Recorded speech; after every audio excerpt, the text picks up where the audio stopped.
J'ai arrêté de me branler pendant 1 an et dans ce podcast, je vais te dire toute la vérité qu'on ne te dit pas sur le nofap et la rétention séminale.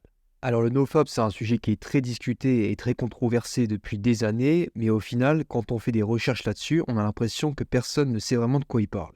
Déjà, il y a une grosse confusion entre porno, masturbation avec éjaculation et éjaculation avec une partenaire. Et ces trois choses ne sont pas du tout, mais alors pas du tout la même chose. Donc, je vais entamer ce podcast en te disant clairement quelle est la différence concrète entre les trois. Ensuite, je te dirai toute la vérité sur le nofap et la rétention séminale, sans filtre, sans bullshit, et tu verras qu'il y a des choses, je te le garantis, que tu n'as jamais entendues ailleurs. Et enfin, je te parlerai de mon expérience personnelle, des bénéfices concrets que j'ai pu observer dans ma vie, et comment toi aussi tu peux pratiquer la rétention séminale de la bonne façon. Alors je te préviens, je suis pas là pour te faire rentrer dans une secte, je suis pas là pour te convaincre de quoi que ce soit d'ailleurs, je suis là pour te parler de mon expérience personnelle, de ce que j'ai pu vivre, de ce que j'ai pu observer, de ce que j'ai pu comprendre, et à la fin de cet épisode, ce sera à toi de tirer tes propres conclusions. Mais ici, on n'est pas dans un culte religieux où le nofap, c'est la religion divine, chacun est libre d'avoir son propre avis par rapport à ce que je vais dire. Pour commencer, il est très important de distinguer trois types de profils qui ont trois types de pratiques très différentes.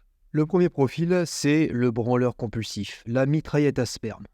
Ce mec-là éjacule très régulièrement à raison de plusieurs fois par semaine, voire plusieurs fois par jour, et en plus sur du porno. Alors là, il y a deux gros problèmes. Le premier étant le rythme d'éjaculation qui est beaucoup trop fréquent, et le deuxième qui est bien plus gros, c'est l'éjaculation et la masturbation sur du porno. Des études sur le porno, il y en a beaucoup qui ont été faites, et beaucoup aussi ont prouvé à quel point le porno est mauvais et destructeur pour ton cerveau, et donc pour ta vie dans sa globalité. Le porno dérègle complètement ton système de dopamine, le porno détruit ta confiance en toi et ton estime de toi, le porno modifie ton comportement, ton attitude et ta perception vis-à-vis des femmes. Donc on est tous d'accord pour dire que c'est de la pure merde. Même Jean-Marie Corda, je ne sais pas si tu connais, qui est un ancien acteur porno, conseille à son audience de ne pas regarder du porno et ne pas se masturber sur du porno. C'est pour dire à quel point c'est néfaste. Maintenant, ce qu'il faut que tu saches aussi, c'est que plus tu regardes et que tu te masturbes et que tu éjacules sur du porno, moins tu as de chances de coucher avec des femmes dans la vraie vie. Ton cerveau ne fait pas la différence entre toi qui couches avec une femme et toi qui regardes un mec se taper une femme sur un écran. Pour lui, c'est exactement pareil. Ce qui veut dire que indirectement, consommer du porno, ça va te distancer des femmes de la vraie vie, entre guillemets. Tu ne sentiras plus le besoin de faire des rencontres et d'avoir du vrai sexe dans la vie puisque ta source de plaisir sera tirée du porno.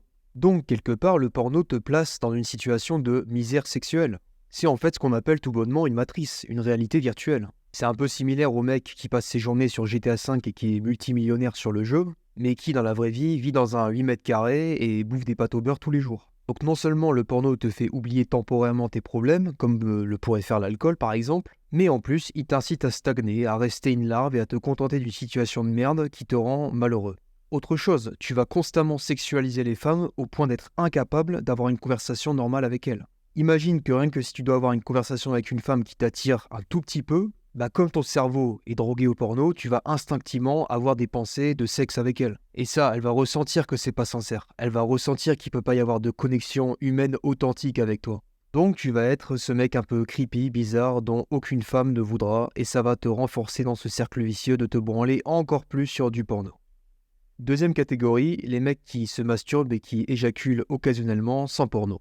Donc ça, typiquement, ça peut être un mec qui rentre du boulot, qui a pas de copine et qui va se branler pour se détendre d'une journée de stress. C'est plutôt à cette deuxième catégorie et à la catégorie suivante que je vais m'adresser dans ce podcast.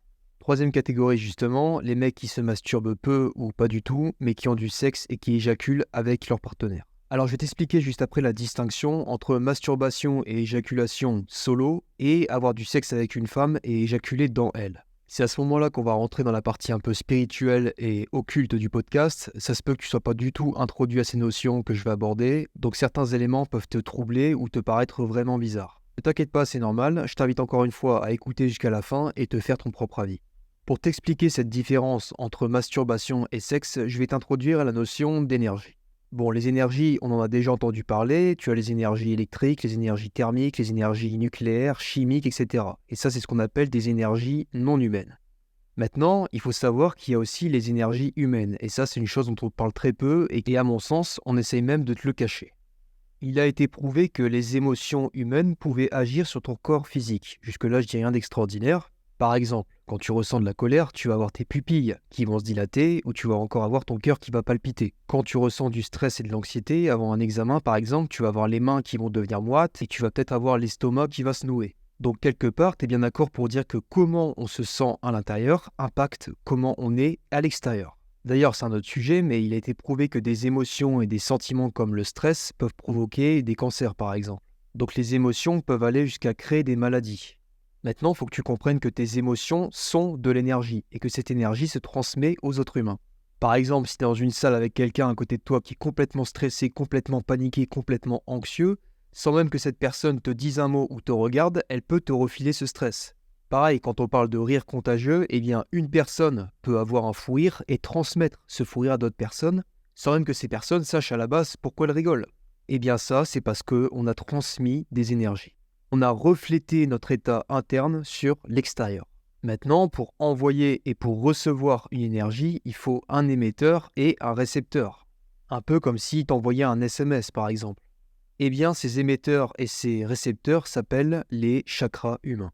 Les chakras, c'est des points d'énergie qui sont présents dans le corps humain. Je ne vais pas tous te les citer, mais au total, tu en as 7. Et je vais te parler du deuxième qui est le chakra sacré. Le chakra sacré, il est situé sur le corps humain au niveau des organes génitaux, donc du pénis ou du vagin, et il correspond aux émotions ou aux énergies d'abondance, de bien-être, de plaisir et de sensualité. Donc quand tu te branles, que tu éjacules, etc., eh bien tu fais appel à ce deuxième chakra. Ensuite, on monte dans les chakras pour arriver jusqu'au cerveau, et le cinquième, par exemple, c'est la créativité, l'intégrité, l'imagination, etc. Le septième chakra, ce qu'on appelle le chakra couronne, c'est le chakra le plus puissant. Si tu arrives à faire appel et à atteindre ce chakra, tu peux être sûr à 100% que tu seras en paix et que tu seras en harmonie dans ta vie. Maintenant, je vais te dire une chose que tu n'as sûrement jamais entendue ailleurs. L'humain a ce qu'on appelle de l'énergie sexuelle. C'est probablement la plus puissante qui existe. Je te laisse deviner comment cette énergie s'accumule et grandit. Eh bien, elle s'accumule et elle grandit en retenant ton sperme. Et elle est relâchée à travers l'éjaculation. Eh bien, ce que tu fais en retenant volontairement toute cette énergie sexuelle, c'est que tu la transformes et que tu la fais monter dans tes autres chakras qui sont plus hauts. Donc d'abord, elle va monter au troisième chakra, qui est le chakra notamment de la confiance. Ensuite, elle va monter au quatrième chakra, qui est le chakra de la paix et de l'amour. Le cinquième chakra, ensuite, qui est le chakra de la créativité et de l'imagination. Le sixième, qui est celui de l'intuition et de la sagesse et du discernement. Discernement dont manque, comme par hasard, énormément de personnes aujourd'hui. Et le septième chakra, enfin, qui est le chakra de la paix, de l'amour et de la gratitude.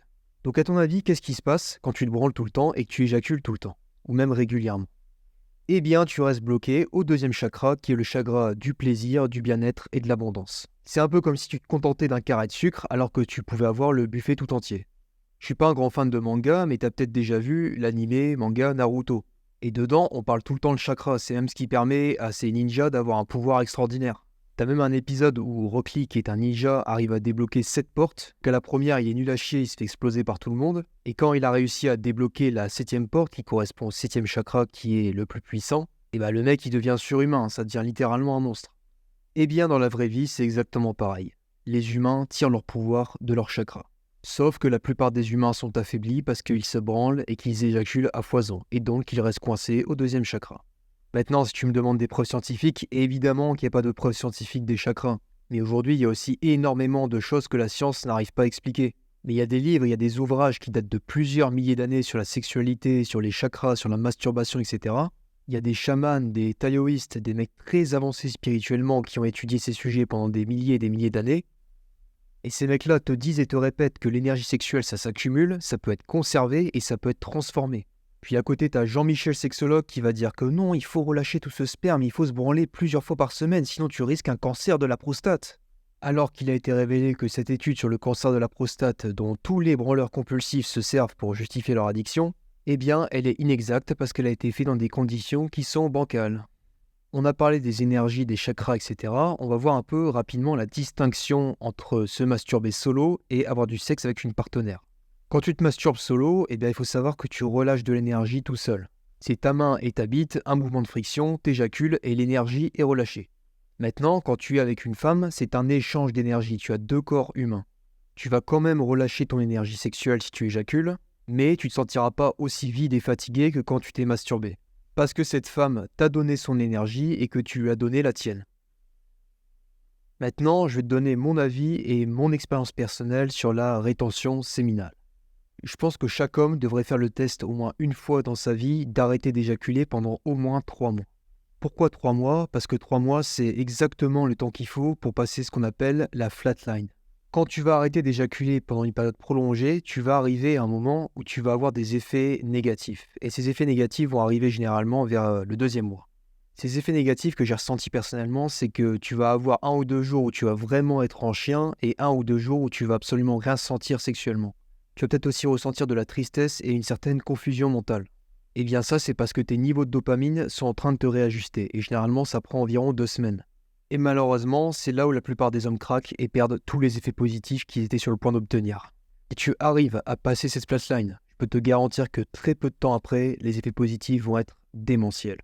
Pour t'en citer quelques-uns, et c'est qu'une petite partie, tu seras beaucoup plus discipliné, tu auras une beaucoup plus grande énergie, tu auras moins de mal à te lever le matin, ta confiance en toi va être gigantesque et tu n'auras probablement aucun problème ni aucun stress à aller parler à une femme.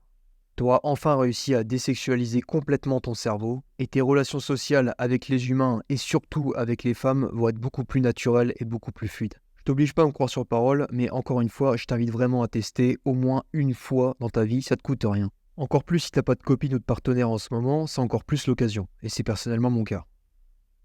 Ce podcast est maintenant terminé, j'espère qu'il t'a plu et qu'il t'a appris des choses. On se retrouve pour le prochain épisode. Ciao, c'était Hugo.